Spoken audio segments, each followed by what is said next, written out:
Hello, everyone. See people filtering in to the session. Welcome to our last So What seminar 2025. It's really great to have all of you with us on a quite dark November night. Just some housekeeping before we begin. Um, just to let you know that there is a closed captions option if it's helpful to be able to see the text while people are speaking. You can use that function. The chat is disabled, but you will be able to use the Q&A to ask questions. We'll have a panel session at the end where we'll pick up questions. So do be thinking as you go along what you might like to ask, and you can just pop those into the Q&A as you go. Just to say, you won't be able to do that anonymously, so it will come with your name attached. So I hope that's okay. Also, just to mention that sometimes in our So What seminars, we do cover some sensitive topics. So if you feel you need some time to just step away from the seminar for a little while, just to have a breather, that's absolutely fine. And there also are some help links that will appear in the chat if they're useful to anybody. So please do make use of those if you feel you need to. So just to give you a bit of a rundown, we'll move on to the next slide to tell you a bit of the running order of the session. So we'll start just with me at the moment doing introductions, but we will introduce the rest of the team in a minute as well. And then we'll move on to our session. So this is a particularly special So What seminar because it's our round of the year. I'll say a bit more about that in a minute, but we're going to spotlight some research that we've been involved in over the last year. So Julia is going to start that talking about My Story and Me, which is a project that's focused very much on the mental health experiences of girls and young women. And then Hummer is going to talk to us about a study that she carried out looking at age at migration, ethnicity, and psychosis risk. And then Aisha is going to round off those presentations with a literature review that she led, which is around help seeking in young men. Then we'll have a panel session where we'll get a chance to discuss the findings in a bit more detail, and we can field your questions then. And we'll also have one of our young champions join that conversation. And then I'll just round off with some closing remarks. But let's go on to introductions. So we'll do a little roundup of who's in the room.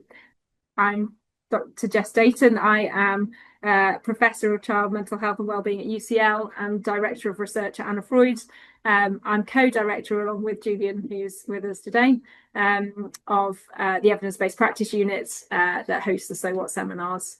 And I will pass on to Julian to introduce himself. Thanks, Jess. Hi, everyone. My name's Julian. I'm a researcher at Anna Freud and University College London. I'll be speaking again in the Q&A section later.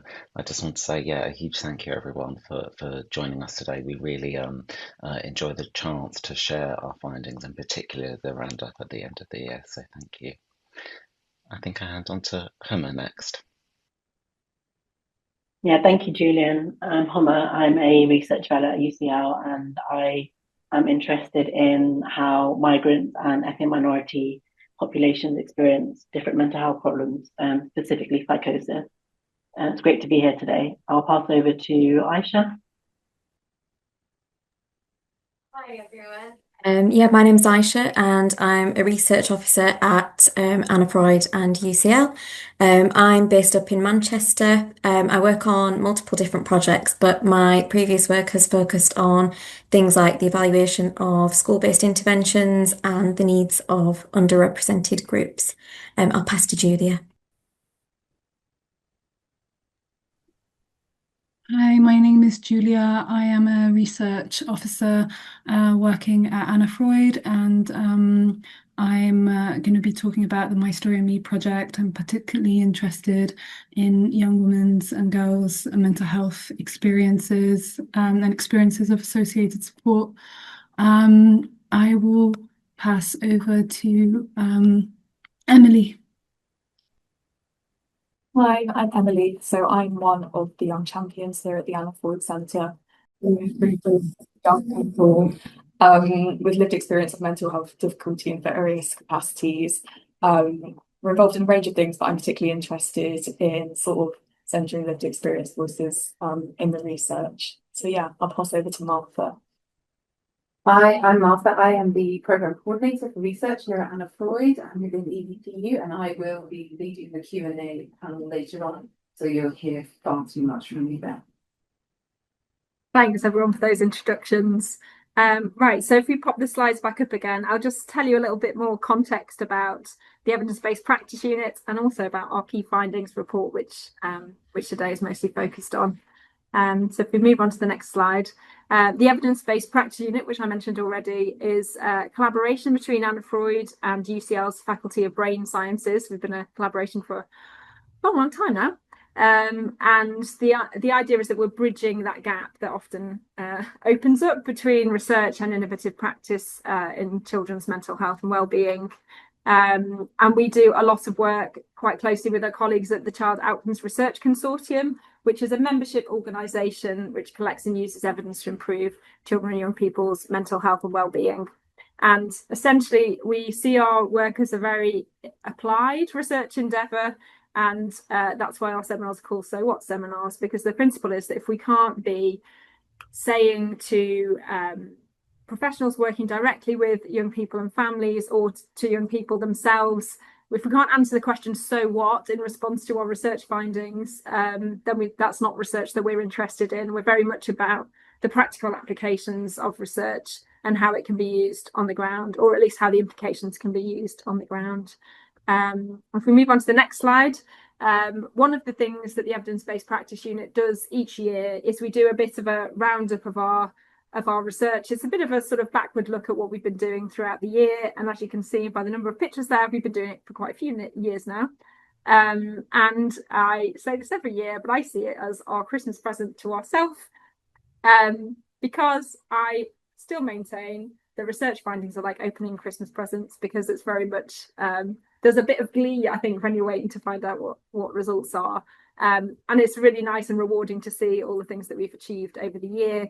It's also a way of us making sure that we are holding ourselves to account in terms of doing what we said we would. We have a number of pillars to our research around thinking about risk and what increases the likelihood of young people experiencing mental health problems, how we can foster resilience, what change looks like in response to intervention, but also through the course of childhood into adolescence and early adulthood, and how we can foster choice and voice for young people in the work that we do. And so this is a sort of check back that we are working in all of that space. So that's all I want to say about that for now, but just to say that the talks that are coming next will give you a bit of a glimpse of the kind of research that is featured in our key findings reports. But you should be able to see in the chat now a link to that report, and that will give you a much more in-depth sense of what we've been doing, and hopefully some interesting research findings for you to peruse when you've got a bit more time. So I'd really encourage you all to have a look at that. But without further ado, I will pass on to Julia, who's going to take us through our first talk around My Story and Me. Over to you, Julia. Thank you, Jess.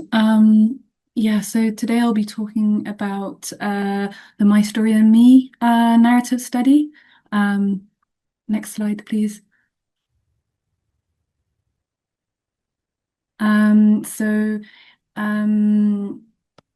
Here you can find a list of authors who contributed to the study, as well as a funder, the National Institute for Health Research, and the link to the study. And so if you want to see more about the references used, it's all in the paper, which is linked to the slide. Next slide, please.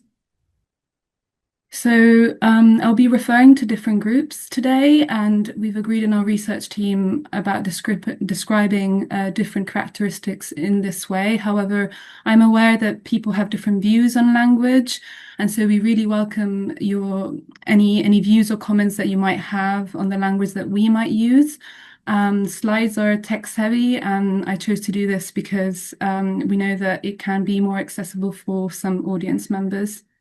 Next slide, please. So recent data in England show rising levels of mental health difficulties among young women, and this trend holds across cultures, with data showing that compared to young men, young women have poorer average mental health at 15 years old, and most qualitative studies have examined young women and girls' lived experiences of specific mental health issues such as depression, eating disorders, suicidality, and psychosis, but not mental health and associated support in general. Next slide.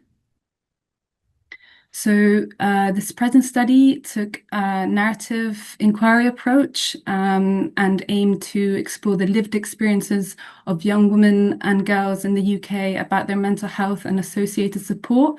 And we specifically sought to hear from young women and girls across different ethnic groups who are neurodivergent and or who identify with the LGBTQIA+ community. And to address the study aim, we sought to answer the following research questions. What are the stories of young women and girls about the mental health, and what are the stories of young women and girls about how they would like to be supported in relation to their mental health? Next slide. So a narrative inquiry approach was chosen because it considers young women and girls' different identities, as many minoritized groups are more likely to experience mental health issues and struggle to access mental health services. And this is a qualitative method for collecting, analyzing, and reporting data in the form of narratives or stories. And it takes into account the fact that storytelling from participants and researchers will be influenced by their views, their experiences, as well as the interaction between the researcher and the participant during data collection. Next slide. This study reports on findings from the first stage of a wider research project called My Story and Me. And narrative interviews were conducted with 29 young women and girls aged between 14 and 24 years old. One researcher led the interview and the other supported the process. And participants, as mentioned previously, were from different backgrounds. And interviews lasted between 40 minutes and just over 1 hour, from 40 minutes to just over 1 hour and 30 minutes. Could you go to the previous slide, please? Thank you. So this interview, interviews consisted of 3 narrative or story questions. Who am I? What is my mental health story? And how I would like to be supported. And at the end of each story, researchers asked follow-up questions to clarify or elaborate on details as necessary. We also had a young person advisory group help us during the research process, and following their feedback, we also gave participants before the interview a document containing these 3 questions. We also gave participants the option of writing those questions in a Microsoft Forms so that in case they didn't want to take part in a verbal interview. Next slide. So we used ideal type analysis, which is a method for identifying broad patterns or types within qualitative interviews. And this consists of 7 steps, and we followed these steps using initially 18 participant interviews, as data collection was still ongoing when analysis began. First, the research team familiarized themselves with the data set through conducting interviews. Then they summarized the interviews using participants' own words as much as possible. And then they compared these summarized with each other to identify overarching narratives across participant stories. And then an optimal example or case representative of each pattern or type was selected. And this optimal case guided the development of the description of the characteristics for each ideal type or narrative. And these descriptions were then reviewed and refined. And finally, typologies were used to classify the remaining 11 interviews. Next slide, please. So 2 typologies were developed, and these explored similarities and differences between participant stories to delineate overarching narrative. The first typology, consisting of 3 narratives, represented participant stories about their mental health, and the second similarly represented participant stories about how they would like to be supported in relation to their mental health. Next slide, please. So who am I? What is my mental health story and how would I like to be supported? So in answering these three questions, firstly, we identified the first typology, which is what is my mental health story? And three narratives were recognized in the data set. We also identified the second typology, how I would like to be supported. And again, three narratives were identified within the data set for this typology. And the first question was asked to collect demographic data qualitatively by asking participants to start the interview with this question. And the rationale behind this was to empower participants to share what they consider to be important aspects to their identity. Next slide, please. So the first typology, what is my mental health stories? As I said, considering three narratives. The first narrative, which was common for 9 participants, was characterized by traumatic and impactful experiences. The second narrative, which was common for 10 participants, was characterized by descriptions of the interplay between the body, the mind, and stigmatizing experiences. And the third narrative, which was common for 10 participants, was characterized by description of having prolonged distress, often since childhood. Next slide, please. So here we can find some quotes for each narrative within the first typology on the right.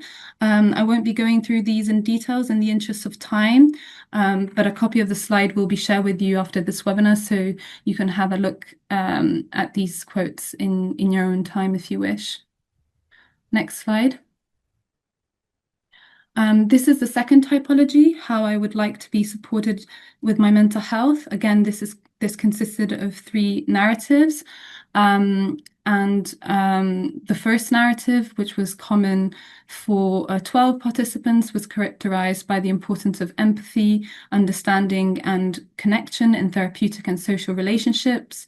The second narrative, which was common for 9 participants, was characterized by the benefit of mental health support being appropriate for and tailored to mental health needs in the context of multiple and important aspects of identity.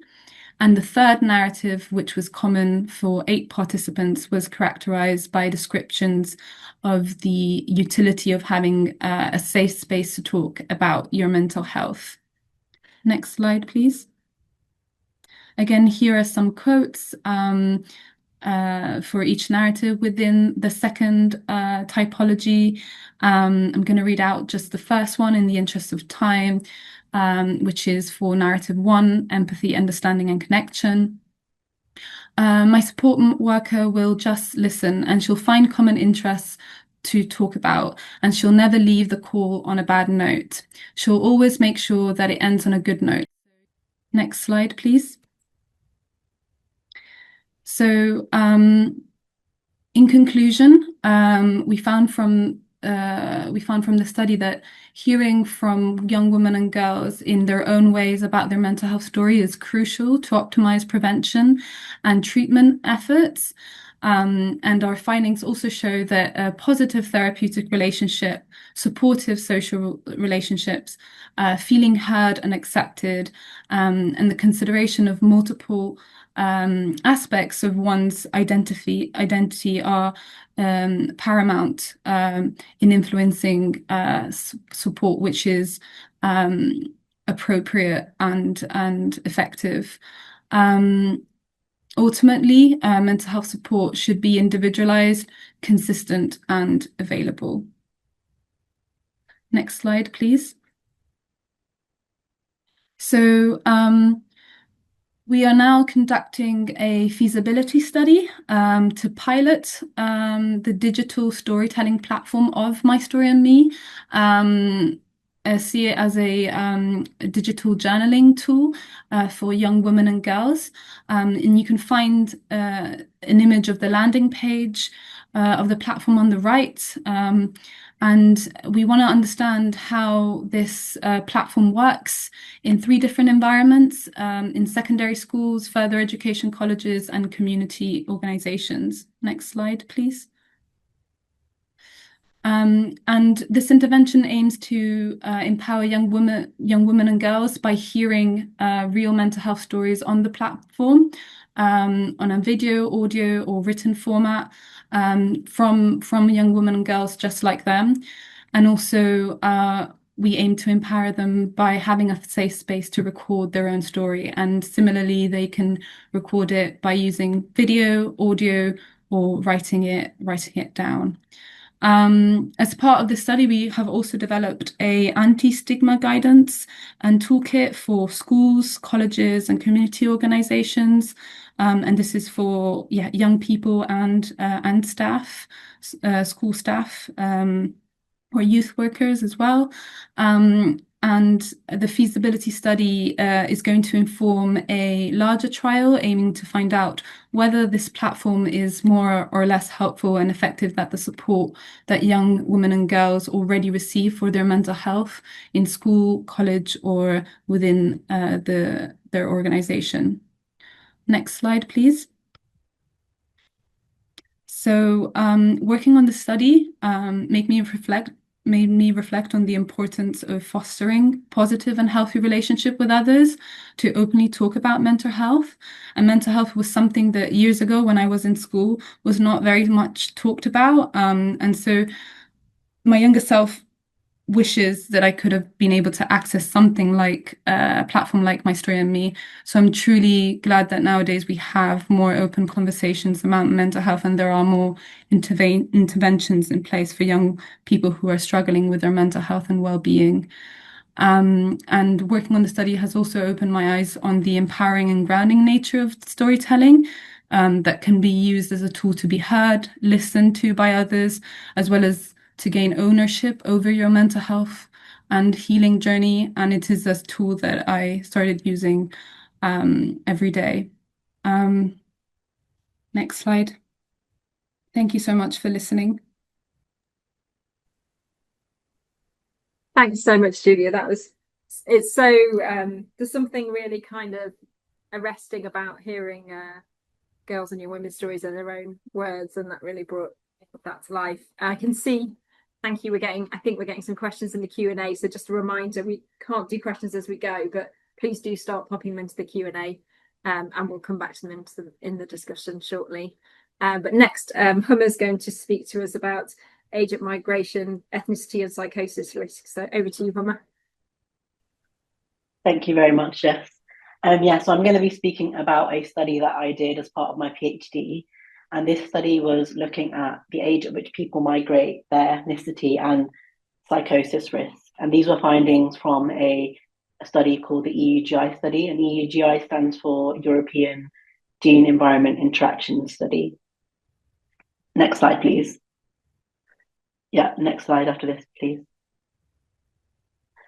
So a bit of background about why I decided to do this study. So there's been a lot of research that's looked specifically at the links between migration and psychosis. And the very first evidence in this study, in this area, was reported in 1936. So it's something that's had quite a lot of research resource put into it since then. So we know quite clearly that there are links between migration and psychosis, and migrants at increased risk of psychosis. And since then, we've tried to understand why that might be. So we've looked at different types of migrants, different ages of migration, and specifically, we know that people who migrate, but also their children, are at higher risk of psychosis. And then also, we know that there's several different factors that might influence that. So people who are visibly minoritized migrants have higher psychosis symptom profiles. Next slide, please. There's also been a lot of evidence that's looked specifically at different ethnic groups and ethnic groups of migrants who might be at higher risk of psychosis. And specifically, we know that there's an increased risk of psychosis in people with ethnic minority status. So, for example, Black, Asian, mixed, other, as you might see defined in the UK. There's been a lot of research that's consistently showed that there's higher psychosis risk in Black African and Black Caribbean people. And as you can see, the study that I've put on the right-hand side specifically shows that. However, some studies have also shown that there's a higher risk in Pakistani, Bangladeshi migrants, but these results aren't as consistent. So it does change quite a bit from study to study. And this is largely, we think, because of sample sizes that makes it quite difficult to look at specific ethnic minority groups and the risk of psychosis within those groups. Next slide, please. So when I was doing my PhD, I was thinking about how does the age at which people migrate influence the risk of psychosis? And we know that at childhood and adolescence is a particularly vulnerable time where we develop socially, culturally, and physically.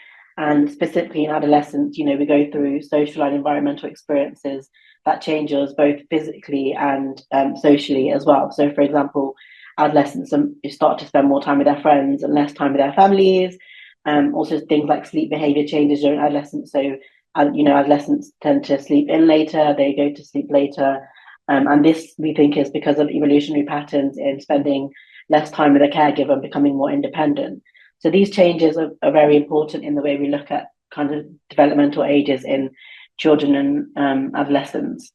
But also, in addition to that, we know that people first episode psychosis, which is typically talked about as the first time people experience psychosis, happens to occur in adolescence and early adulthood. So I wanted to think about how that might be linked to the risk of psychosis in migrants specifically during different ages. And I found a systematic review that showed that migrating prior to the age of 18 carried up to twice the risk of psychosis compared to non-migrants. Next slide, please. So I asked these questions that came up from the reading that I did and the literature of how does migration during these sensitive social developmental periods affect psychosis risk, and is this risk the same across different ethnic groups? Next slide, please. So to do this, I thought about these research questions, and from the background that I presented just now, I hypothesized that migration during childhood and adolescence would increase the psychosis risk to a greater extent than migration in adulthood. And I also hypothesized that psychosis risk would be higher in migrants from ethnic minority groups. So to explore these research questions, I used a data set that basically included people with psychosis and people without. And this is called a case control study, where cases are people with psychosis and control are people without. And this data set also had information on the age at which people migrated. As I mentioned earlier, it was called the EUGI study, and it collected data from across 6 different countries: England, Brazil, France, Italy, Netherlands, and Spain. And I know it's a European study. I'm not really sure where Brazil was in there. I'm still kind of questioning that. But I ended up taking people from Brazil out of this study, mainly because of the different ways in which migration happens in Brazil. There's a lot of within migration rather than from country to country.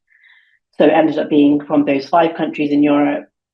And so with the information I had on the age at which people migrated, I categorized these people into 4 different categories according to developmental ages and reporting that is consistent in the literature, split into infancy, childhood, adolescence, and adulthood.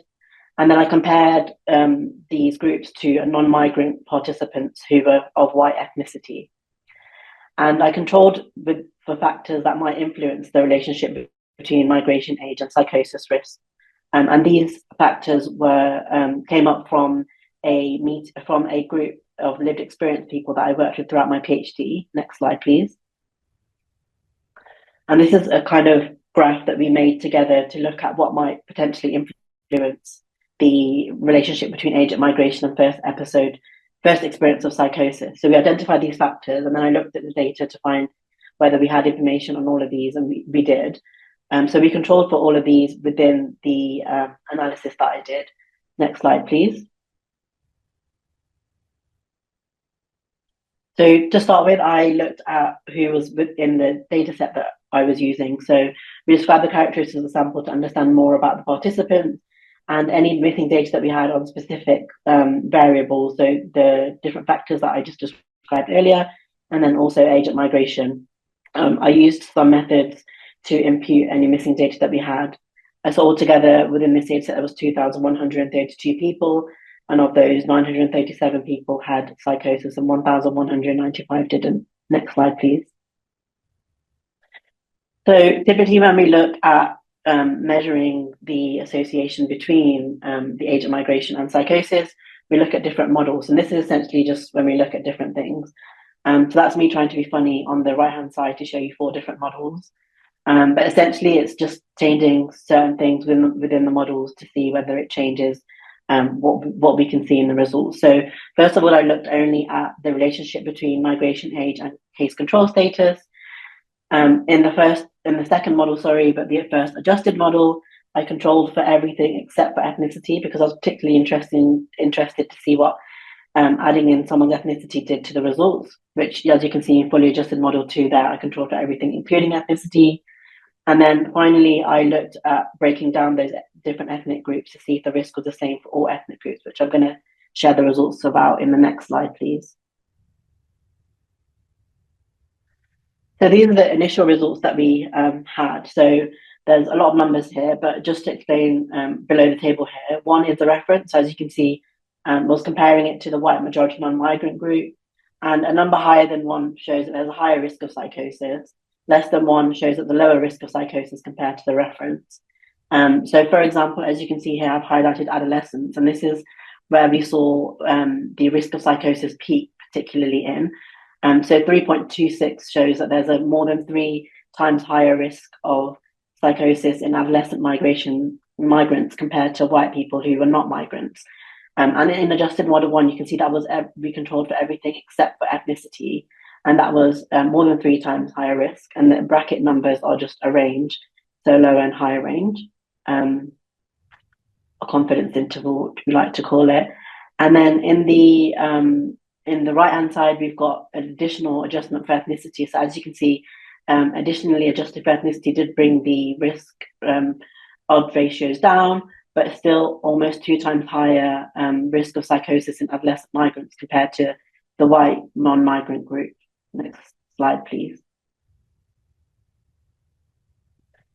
So then secondly, I looked at whether the risk was the same in all ethnic groups. And basically this is something called stratification, where we basically break down the different ethnic groups. As you can see here, these were as defined by the study. And I basically looked at, was the risk the same across all different ethnic groups, or was it particularly higher in some groups? And as you can see here, I've kind of highlighted the main results, and the bold is where there was statistical significance. So as you can see in the Black group, there was higher risk in all ages of migration, the highest in adolescents. And this was also seen in the North African group with almost up to 16 times higher risk of psychosis. But as you can see, quite a big range there. And I've included the ranges there because I wanted to just mention on the next slide. Can you go to the next slide, please?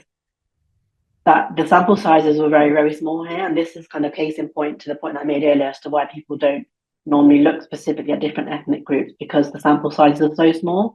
But I really wanted to do this just to kind of get an idea of what we might be dealing with and what might be the risk of psychosis in these groups. And as you can see here, the sample sizes are very small. In that North African group of adolescent migrants, there's only 7 people in the sample.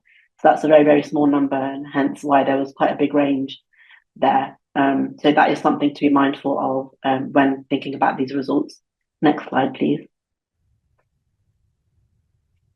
So what did the overall findings show? So we saw that migration at any age is associated with increased odds of psychosis, and that's similar to what's already been reported in literature. The greatest increase was evident for those who migrated during adolescence, so showing that adolescent migrants were at highest risk. Evidence suggests that this increased risk might be associated with, was not fully compounded by ethnicity. So though it did bring the risk down a little bit, it wasn't fully compounded. Migration during adolescence particularly strongly associated with increased odds of psychosis of people from Black and North African backgrounds. But again, just being cautious of the sample sizes that I've just shown you in the previous slide. Next slide, please. So what could this mean? So a previous study has shown that psychosis risk was up to twice as high for those who migrated prior to age 18, with similar effect sizes across childhood and adolescence that I've reported just here. So our findings suggest that attenuation by ethnicity with only an association between psychosis and migration remains during adolescence. And this is more pronounced in Black and North African populations, which supports previous work highlighting that these are the groups who face worse social inequalities because of the visible minoritized status and the racial inequities that we see in society. Next slide, please. What does this mean in the context of adolescence? So as I mentioned earlier, adolescence is a particularly vulnerable period for young people who are going through adolescence. They go through puberty, other different social changes as well. And so migration during this age could be a particularly vulnerable event. So adolescents might have faced, a lot of disadvantages prior to migration that we know increase psychosis. These are things like parental separation. They might be separated from their parents during the migration journey. They might have experienced conflict, childhood trauma, and persecution in their home countries as well. And when we look at this, why is experience of adolescent migrants compared to younger migrants such as infants? So I think this is because they might find it more difficult to successfully integrate post-migration when they've had a longer time period in different countries. So infants might have a longer time to assimilate in schools, learn the language of the country that they migrated to. They've had a longer time to develop in their host country compared to migrants who come to the new country in adolescence. Particularly, I think disruption to social networks and social development that comes with adolescence might increase isolation, discrimination, and loneliness, which might increase psychosis. And there is literature that suggests that loneliness and discrimination are also associated with higher risk of psychosis. And Black adolescents are likely to face these in addition to other disadvantages they might face in societies like racism, discrimination, and increased levels of policing that we see in that age group, where Black men are more likely to be excluded from schools. They're more likely to be stopped and searched and targeted by institutions as well, in addition to being migrant or potentially not facing other disadvantages like language barriers. They might find it harder to make friends and find peers who are accepting of them. Next slide, please. So with that in mind, what are the next steps? So I think we should use different methods to complement data studies that I've reported here, and bearing in mind the difficulties that we see in sample sizes, but we really do need to understand the experiences of migrants and other groups. So what is the risks of Pakistani, Bangladeshi, Indian migrants? Are there pros and cons to grouping people together into broader groups like Asian and Black, or should we be using other methods to look specifically at how people are experiencing their lives in the host country after migration? We should also explore factors that might contribute to experiences in a sensitive period of development like adolescence, both socially and culturally. So just really thinking about what might be contributing to those experiences that we don't necessarily have data for in data sets, or are we even thinking about the right things? And this is where lived experience is really important, because when you speak to people who have gone through it and experienced it, you really get an insight into what we might be missing and what we might want to include in future data that we collect. I think we need to develop interventions for young migrants who, come to different countries like this country to alleviate those stresses that we know are associated with migration and acculturation, like I've mentioned. Language barriers, making friends. Can we have different school-based interventions that welcome young migrants, especially from minoritized groups? Are we doing what we can to help them make friends? Are we doing what we can to help them have the right resources to excel in their studies and excel in their lives in the host country as well? And I think the final point is, very, very relevant right now, is as individuals and I think researchers will need to advocate at policy and governmental level to foster welcoming environments for young migrants who have experienced a difficult childhood and potentially dangerous migration journey. And the rhetoric that we have out there, I think people who are coming here, I'm just thinking about adolescent migrants who might be arriving in the UK right now, for example, who might be seeing how we're, treating rhetoric around migration and the hostility that they see, and how that might be having an impact on the mental health of these young migrants who are already disadvantaged and might have really faced difficult experiences in their younger years as well. And I think that's really important to mention as a researcher from a minoritized background who is a second generation migrant, but also that our research isn't entirely detached from the reality of what we see in society and how people are being treated, and different government rhetoric that might influence how people might experience life in our country as we see it today. Next slide, please. And finally, I just want to acknowledge my collaborators, so the SciLife Lab at the Division of Psychiatry, UCL, UCL PALS, the EGI Dataset Study staff, and Welcome, who was my funder, and then also collaborators, especially my supervisor, Professor Julian Edward Childs, and the Lived Experience Advisory Group that really helped me bring this study to life and really understand the results from this study as well. Next slide, please. Thank you. Thanks so much, Emma. That's so fascinating and really shows, well, yeah, the challenges of how small these data sets get, even when they're such big ones, when we start to look at different groups, but how much more that gives us insight into what's driving some of the challenges and experiences when we can do that. It feels like it might be a bit of a common theme, which perhaps, Aisha, you're also going to be looking at a different group and perhaps some of the barriers that they face. So yeah, over to you to talk us through your systematic review. Jess, and hello again, everyone. So yeah, as Jess said, I'm going to be talking about a paper that we published earlier this year entitled "Why Do Young Men Not Seek Help for Effective Mental Health Issues? A Systematic Review of Perceived Barriers and Facilitators Among Adolescent Boys and Young Men." Essentially, we wanted to know what evidence was already available on this topic and if there were any gaps in the literature. I'm going to talk about why we did this review and what we found. Going forward, I will just be referring to our population as young men for clarity, but please note this does include adolescent boys as well. So firstly, I want to acknowledge my co-authors. I shared joint first authorship of this paper with Chloe Payne-Cook, who was at the University of Bath at the time, and we worked alongside our co-authors Steve Lisk, Ben Carter, and June Brown from KCL. Next slide, please. I'd like to give a bit of context to our review and where it came from. A couple of years ago, Anna Freud was involved with the BEST study, which was the Brief Educational Workshops in Secondary Schools trial. This was alongside the partners that you can see along the bottom of the slide here. I know June Brown presented the findings of the BEST study at a So What seminar this time last year, so you may have heard about it if you came to that. But for those who don't know, BEST was a cluster randomized controlled trial evaluating the effectiveness of day-long stress workshops on symptoms of depression in sixth form students. The study was open to all students, regardless of which gender they identified as, but we wanted to make sure all groups were well represented.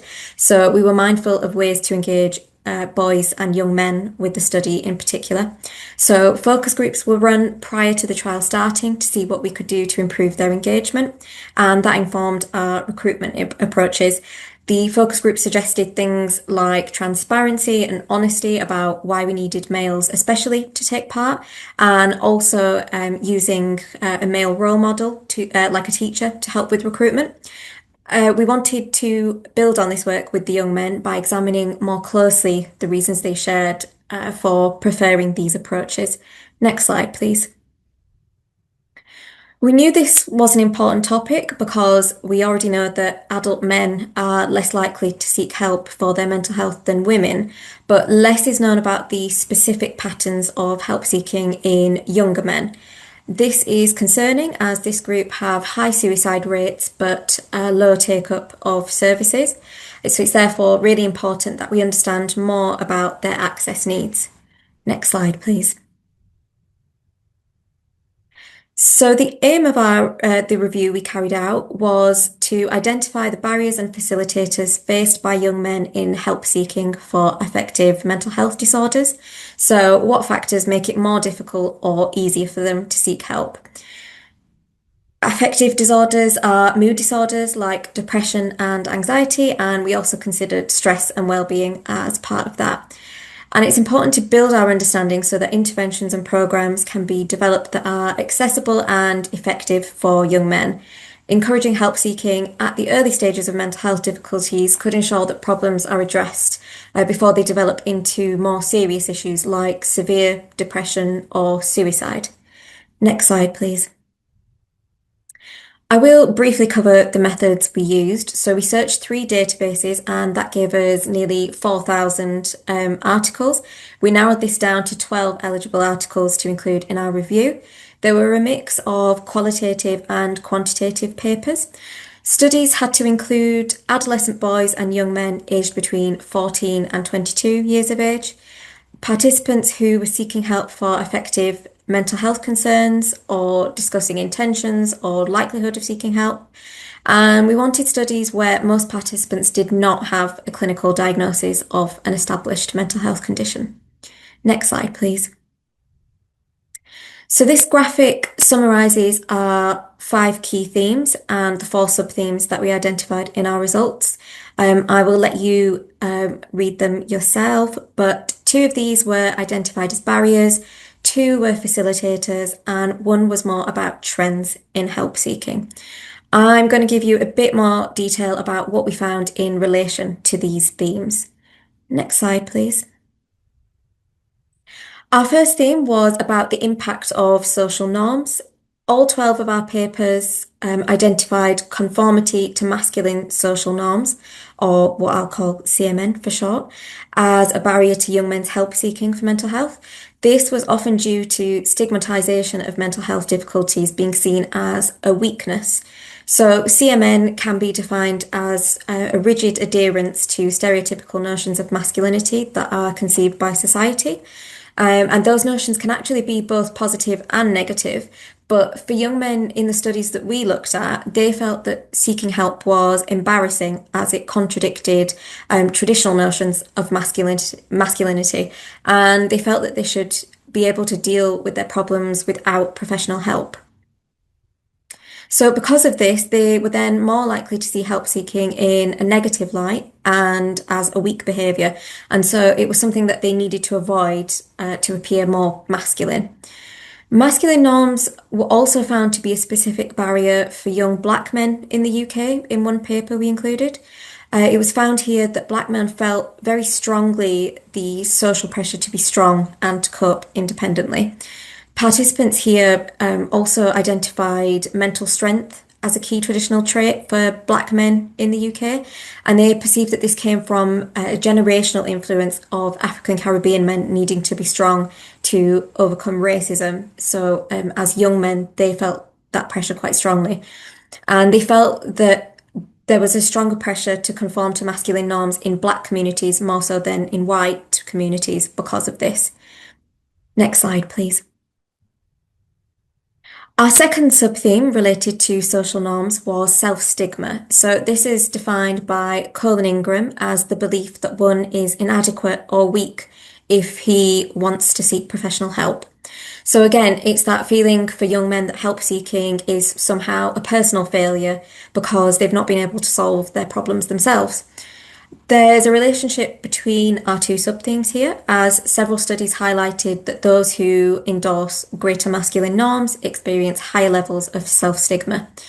One study found that men who do experience that are less likely to seek informal help from friends, family, and peers, and they can also be more likely to practice avoidant behaviours, which might explain why there's a high level of substance abuse disorders in young men too. Generational stigma was a barrier to help seeking for many, especially regarding stigma within black communities again. Some participants in another study identified facing self-denial in addition to self-stigma and acknowledged that whilst mental health difficulties were not a sign of weakness, they felt it was when it related to them personally. So it's quite a complicated picture already emerging. Next slide, please. Theme 2 was about how the limited availability of information on common mental health disorders and help seeking itself could be a barrier to help seeking amongst young men. Young men were often misinformed about the causes of mental health conditions. They saw it as a disability or as something that could not be recovered from. They also felt that people around them, like their parents or teachers, would lack knowledge of mental health conditions such as anxiety, and therefore would not be able to offer the help or support that they needed. There was also a lack of knowledge on where to get help, a fear of what treatments might be offered, such as medication, and also just generally being unsure about how to assess the severity of mental health symptoms or not knowing when they would need professional help. For some young men, these factors meant that they saw mental health conditions as a secret problem that they needed to keep to themselves. Next slide, please. Our next theme was on male-friendly campaigns to promote interventions on mental health literacy, and this was actually a facilitator to help seeking. So young men were discussing ways of increasing the availability of information on mental health. It was suggested that using more simple or lay terms could help remove some of the stigma around help seeking, such as calling it a stress intervention rather than an intervention for anxiety or depression. And also just being more transparent about psychological information and general service information and what young men could expect when they sought help. The idea of co-creation was raised. One study identified that there was a need for young men to actually be involved themselves in creating strategies or interventions for mental health support. Encouragingly, young men did see it as possible to reframe help seeking in a way that could complement ideas of masculinity so that it was actually seen as a sign of strength. Young men in several of the studies mentioned how the use of positive role models could be beneficial in encouraging them to seek help by facilitating conversations about mental health and helping to shift the notion that help seeking is not a masculine trait, so helping them to see it in a more positive light, essentially. Next slide, please. I'm conscious of time, so I just want to quickly go over what we found regarding help-seeking preferences for young men. There was a lot of crossover, you'll notice, between our two sub-themes of informal versus formal help-seeking and online versus offline help-seeking. So some young men did show a preference for seeking help from informal sources, such as family, friends, and teachers, because they provided them with a sense of familiarity and a shared context and understanding. But for others, they worried that friends wouldn't provide them with appropriate or non-judgmental support. They worried about people responding negatively to them. And of course, they knew that they couldn't rely on anonymity with people they knew. Many had a negative view of professionals. They felt that they either wouldn't be able to help or that it was a last resort or something that existed within a system that was unkind or often discriminatory, especially towards Black men. And so professional help wasn't something that felt accessible to everyone. Next slide, please. Young men showed a preference for seeking online support via search engines. They saw this as a way of being independent and solving their own problems. This could be a positive, as it may help to signpost them towards getting professional help, but also there were concerns that information online might not be correct or be of high quality. There was a link between preferences for offline help seeking and informal sources because young men who reported closeness to their friends and family were more likely to seek help from them because they saw them as trustworthy. Some young men, though, were worried about causing trouble for their parents, or again, they wanted to feel independent. Some just reported feeling more embarrassed going to their parents or family the older they got. With teachers, though, there was slightly less embarrassment because there was still that little bit of emotional distance, but enough familiarity that it was still a comfortable choice for many. Next slide, please. I won't cover our final theme in too much detail in the interest of time, but it was the finding of self-compassion as a facilitator, and essentially that if young men showed kindness to themselves, then this lessened some of the barriers to help seeking we've already discussed, such as conformity to masculine norms and self-stigma. This helped that young men to see help seeking as a normal part of life without shame or stigma. Next slide, please. So overall, our findings shed light on several important factors that influence help-seeking behaviours in young men. They highlight the need for targeted or tailored interventions and support strategies for this group. The review especially shows that it's important to consider the impact of conformity to masculine norms and self-stigma when designing future interventions and considering ways to support young men. And the review highlights that it's essential to involve young men in the creation of any new interventions or programs to ensure that they are effective for their target audience. Next slide, please. We were able to make a few recommendations for future directions from our review findings, namely that future research could focus on the impact of self-compassion as a facilitator to help seeking and how we could utilise this to encourage young men to access help when they need it. Perhaps initiatives to build their self-compassion from an early age need to be considered to start with. Also, there is a lack of research on how race, ethnicity, and sexuality may affect help seeking in young men, so these factors could also be topics for future research. Our findings indicated that mental health services need to consider the impact of masculine social norms and also ensure cultural sensitivity when offering interventions. Clinical interventions and programs to improve knowledge of mental health and help seeking should be delivered with a male-friendly approach. So that's being mindful of language used and things like that. And also a stepped care approach might be useful here so that men can have a low pressure avenue into seeking help and then gradually work towards seeking more professional or structured help if they need it. So moving on to my final slide, if you could go to that, please. Just to say that the link is here to our full paper if you wish to read it, with the full reference list of the papers included in our review. And also, if you want to find out more information about the BEST study, the findings were published last year in the Lancet Psychiatry. Thank you very much for listening, and I'd be happy to answer any questions you might have at the end.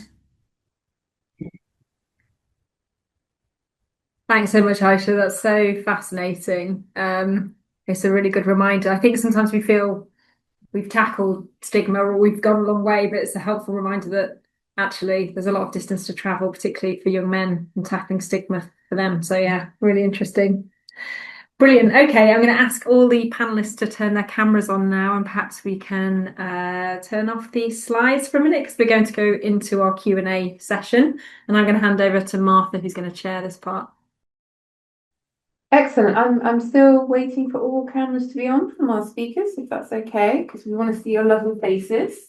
We've heard from your big brains and your amazing voices. There we go. You're all here now. Fantastic. Full disclosure, I am in the same room as Jess and Emily, but you can think of me as like the Wizard of Oz, as the man behind the curtain. I'm not really here. I'm ephemeral. I'm not adding anything more than the sound of my voice, okay?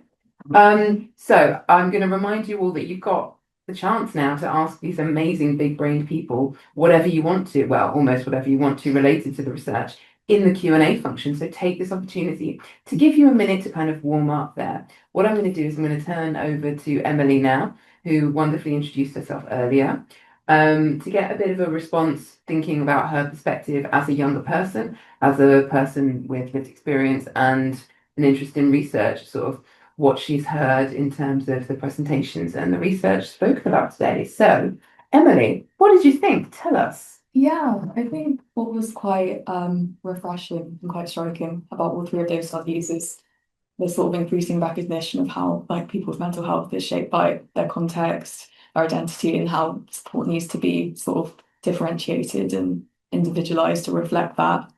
I think my story, me, probably resonates most with my own experiences, and I think is such a useful tool in terms of providing an alternative to social media, which can be very helpful for young people in terms of accessing mental health information and sort of people with similar experiences, but a sort of safer platform in which to do that.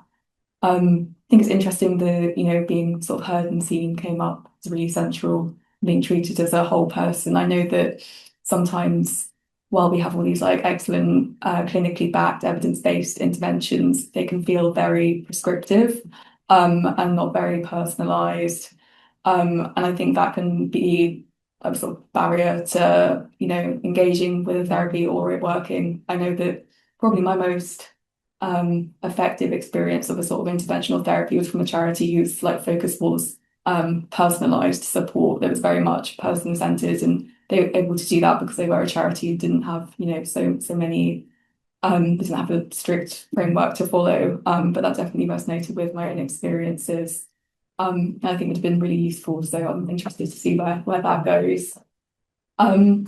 Interesting as well, obviously, with sort of the context of age of migration and psychosis. I'd be really interested to know if you sort of considered religion as part of that. Obviously, that's quite often a big component of psychotic experiences. That was just something that I thought about. And also just I'd be interested to know about protective factors, obviously, like when you're thinking about someone coming from such a different context and sort of the immediate trauma that they might have experienced, it's sometimes difficult to consider that once their material needs are met, like what are those sort of emotional factors that might affect whether or not they experience those sort of symptoms. And yeah, interesting with how young men don't seek help as much. Obviously, so much of the narrative is around the numbers of young women that seek help, which is obviously great. But as Aisha explained, like in terms of suicide rates and, probably the reality of things is that they're suffering more than is recognised. I think something that definitely resonated with me was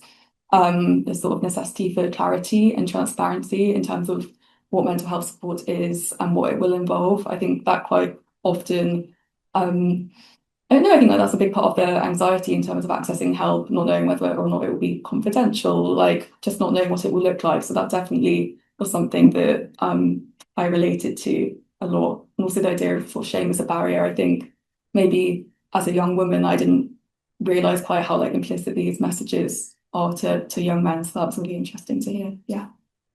That's great. That was an amazing fulsome answer. Thank you very much, Emily. Thomas, I think Emily was sort of starting to ask you a question there about, religion and other factors. Did you catch that, or do you want me to repeat that? Because I'd be really curious to hear more about that.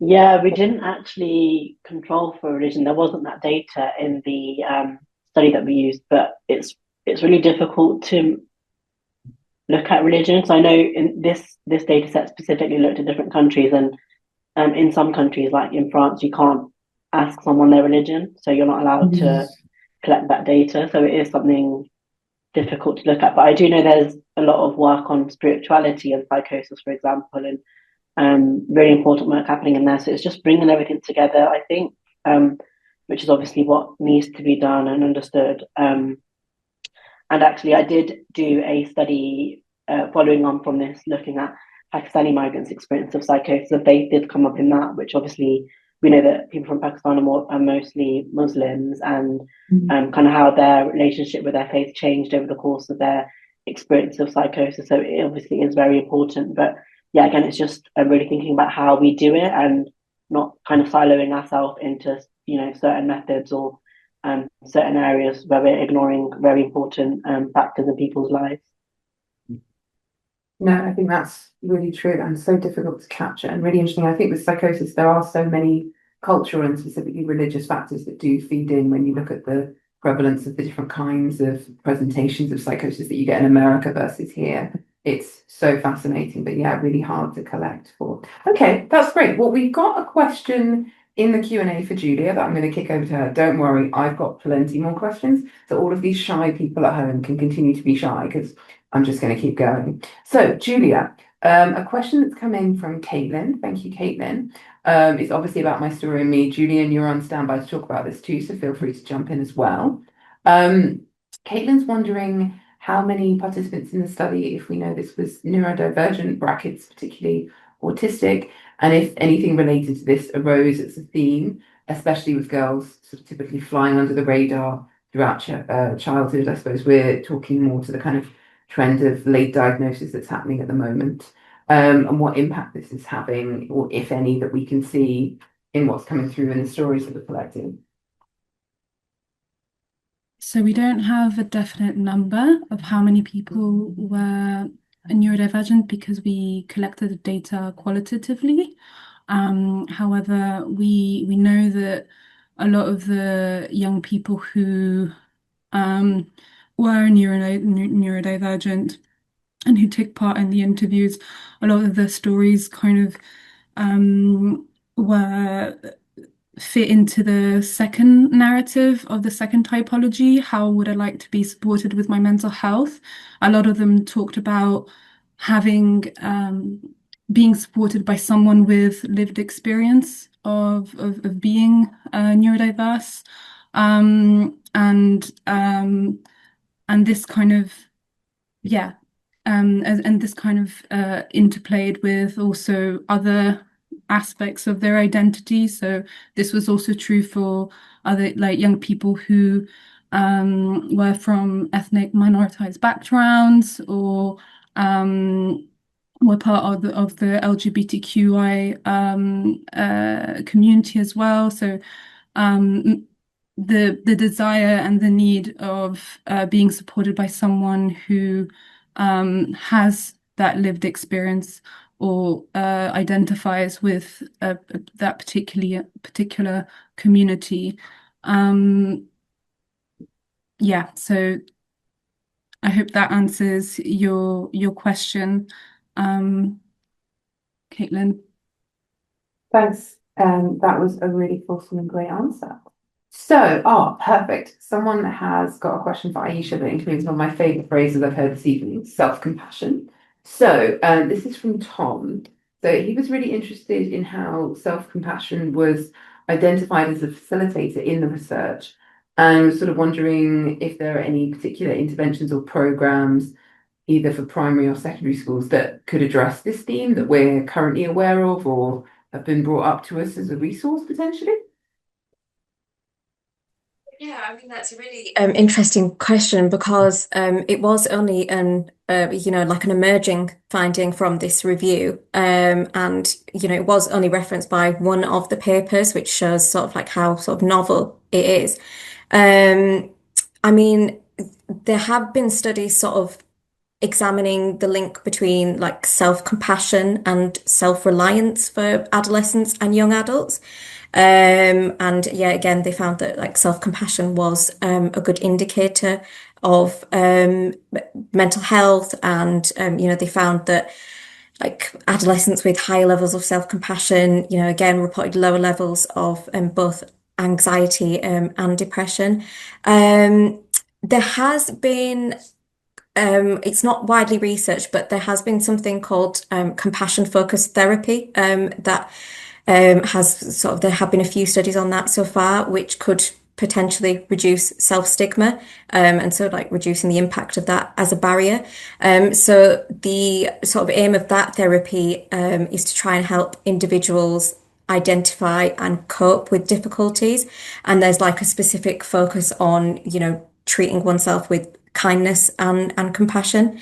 And but again, there is limited research on it. So like there have been studies done with looking at people with substance abuse issues, and they get worked with them with this compassion focused therapy and found that increasing self-compassion resulted in reduced internalized shame and stigma for those participants.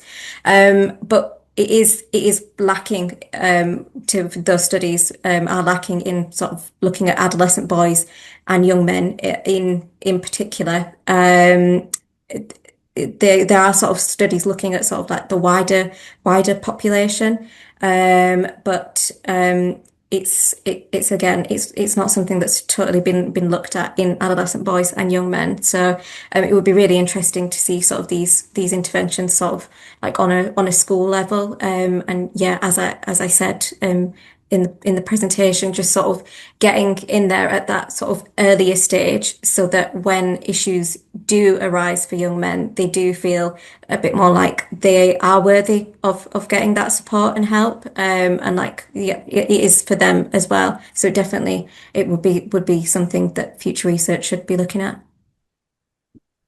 Thanks, Aisha. That's really helpful. And I think that's definitely answered Tom's question. I'm going to pick on Jess now because while she didn't present, she does know everything.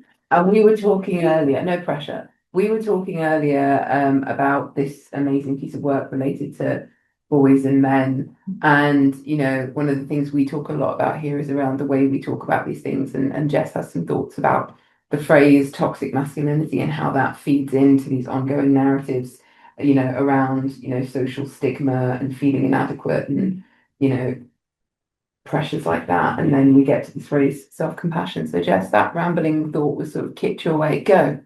Okay, go. Yeah, well, I think, yeah, I definitely would say this is more me reflecting on something we need to get better at. And I really like this framing of self-compassion because I think there's a really unfortunate narrative around boys and young men, which is sometimes disparaging. We talk about toxic masculinity and other concepts. We don't talk a lot about what boys have to be proud of and how they can be kind to themselves and each other. And we are a bit dismissive. We can be a bit dismissive as a society, I think, I mean, of adolescents in general, right? I would say it's the only group in our communities where it sort of seems okay to say teenager and then roll your eyes, and we wouldn't be able to do that about any other group in society. It wouldn't be acceptable. And I think for boys, they're given a limited range of things to be proud of and feel confident about. And it's really interesting to see what came out of that review in terms of sort of feeling that is around being strong. And absolutely, I mean, there's some very important things about being a strength to other people and a strength to yourself, but there's also that element of being kind and also recognizing that there are kind of more stereotypically male traits that are positive and that make a real contribution, and we could be doing more to make boys feel positive about that, I think. So that's just my own thing. See, I told you she knows everything. Right, we've got another question coming in. So Amanda wanted to know, what are the implications of our research for the choice and use of measurement tools that are more sort of quantitative scaling questions? Also, still being trauma informed, specifically around overcoming shame and other challenges with the data accuracy. Also a really nice PS, thanking everyone for the comments on non-stigmatizing language. So, who am I going to make? Julian, you haven't said anything yet. This feels like you could start us off here and other people could interrupt you. Yeah, thanks, Martha, and thanks, Amanda, for the really interesting question.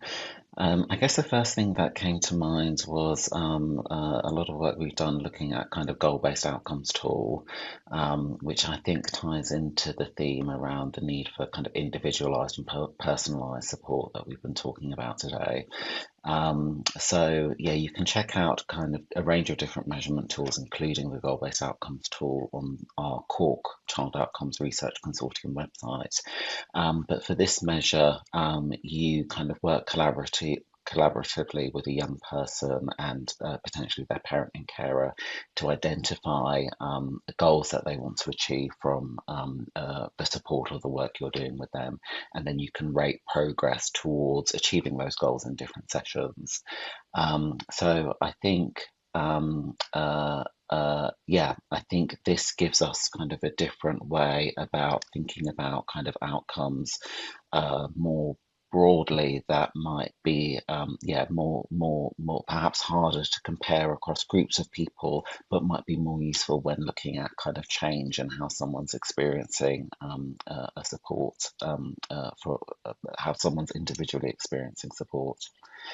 I think when it comes to measures around stigma, I think and anti-stigma, I think one thing that I've reflected on as being interesting is really having to kind of scrutinize the questions that are being asked in those measures, and there's a risk of kind of reinforcing the negative stereotypes and the things you're wanting to reduce through how the questions can be asked. And one thing we found particularly important is to work with young people about the questions we're asking about anti-stigma and stigma to make sure, we're not being kind of unhelpful. And then I feel like I'm not quite specifically addressing the question of trauma and how what implications our research might have for the measurement of trauma. I think the point was around being trauma informed, Julian. Yes, thank you, Martha. This isn't quite addressed. I think taking an individualized approach to outcome measures using things like the goal-based outcomes tool does, in a way, help here, because you're able to capture things that are relevant to people, goals they might want to achieve, kind of whatever types of experiences that they've been having. So it makes sure it's kind of still relevant to them. I think another thing we've been talking a lot about is the kind of term trauma informed practice, and particularly how we can make sure we've got a shared understanding about this and about programs trying to improve this, because I think we can all agree it's something that we should be working towards, but exactly how we do it and what we mean by it, I think is something we've still got, some work to be doing. Thanks, Julian. Okay, I've got millions of questions, but I will try and keep it brief because we're trying to keep to time and not get locked in the building. Julia, I wanted to come back to you and Julian, because you mentioned sort of one of the sort of side things that's come out of the project is the stigma toolkit, and there was some interest earlier on. Could you, I know we're not sharing it as like a broader research resource at the moment, could one or both of you talk just a little bit more about what that actually means? It's got a very intriguing title. Practically, what does it look like? How did it come about? Either one of you can jump in here. Yeah, I'm happy to kick off. So it's kind of a compendium of existing resources that we've developed at Anna Freud, but we also worked with our young people's advisory group and our kind of clinicians to develop other resources. So it's kind of different things around, how to have conversations about mental health. But one thing we wanted to focus in on is how to have confidence when managing conversations about mental health. So if a pupil, if a young person is kind of opening up that conversation, how can we make sure we're equipping respondents with some kind of guidance in kind of what to do, how to look after themselves, and how to kind of maintain appropriate kind of boundaries and signposting to those conversations. So yeah, we've tried to kind of bring together sort of different elements. And yeah, as I mentioned, please do feel free to email the my story at annafreud.org inbox, and we can kind of give you information. And if we can share it, we'll happily send it to people. Thanks very much, Julian. I wanted to come back to Hummer now because you laid out really clearly everything that you did and all that you learned, and I really enjoyed your next steps. And I suppose my question isn't as simple as, what do you want to do now with what you've learned? But you've referenced that you're working more specifically with some Pakistani migrants, and one of the things you put in your next steps was around, using different complementing data study methods. And I wondered if that had progressed any more for you, or if you had any kind of vision board thoughts there. If that's too complex, you can tell me to shush. No, I think it's fine. I think so. I did. So I did the study looking at Pakistani migrants' experience of psychosis. That was part of my PhD as well. And actually, I was going to mention because Julian was talking about just before about kind of the implications of using scales and it being trauma informed, and it made me think about language barriers when we're thinking about migrants specifically. And I think I was very aware of that when I was doing the study because we had data on how fluent people were in English, for example, and all of them were like a 9. But the criteria for being involved in the research was that you had to be fluent in English or the language of the country. So it's like, how are you involving migrants who, might have psychosis or might be more disadvantaged because they don't speak the language, and how are we accounting for them in the data that we have? And so that's like, how are we really thinking about involving people from all different areas of society, especially children who might come down and not want to share their childhood traumas, for example, because we did control for childhood trauma, but it's how are we making that accessible for people to understand who might be migrants who are filling out these standardized scales that don't really mean anything to them or can mean a range of different things.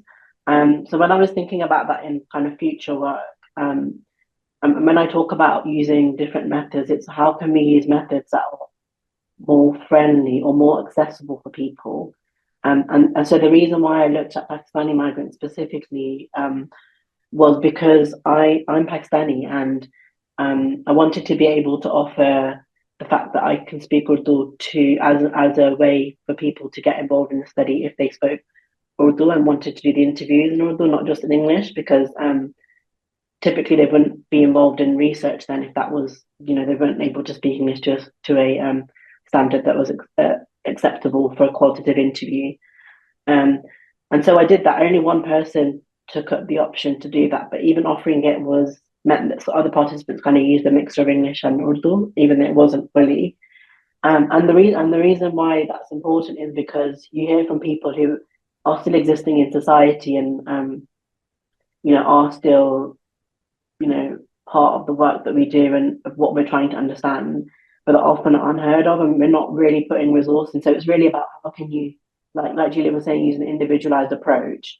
Think about being able to involve those people in ways that are typically not really addressed. And so and then again, it comes down to using resource and putting money into these projects or bringing people in who might be able to access, allow people to be involved in that way. Don't know if that answers your question or not, but I want to do more of that in the future as well.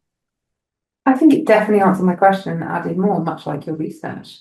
I have a ton more questions on my sad little post-its next to my laptop, but I'm conscious of time, and Jess is kind of subtly waving at me under the laptop that I need to bring it back to her so she can round us off. So thank you very much to everyone for your presentations and for talking to me in my rambly question way, and for everyone who popped something in the Q&A. I hope we answered your questions. Jess. Thanks, Martha. And I can see that a couple of late entries to the Q&A, but I think Julian is responding to those. So hopefully you will get some answers to those too. I normally give some rounding off. I think the main thing that's really kind of struck me from this set of talks today is I think I've been reflecting on the fact that we're quite often, particularly when we feel like we're maybe losing some of the narrative around mental health from the national conversation at the moment. It feels like it's gone a little bit quiet out there. We can want to say the headline thing, be attention grabbing and get people's attention back onto what we think is important. And often those headlines are things like, that 1 in 5 young people experience mental health problems. They're very blunt messages and they're important, but I think each of these talks in different ways has demonstrated that there's so much insight to be had when we get closer to specific groups of young people who have very different lived experience of their mental health challenges and navigating their way to support and what might have contributed to those challenges. And that gives us so much more insight into what some of the solutions might look like. And we, probably need to pull those threads together a bit more in our own thinking as well as, more generally.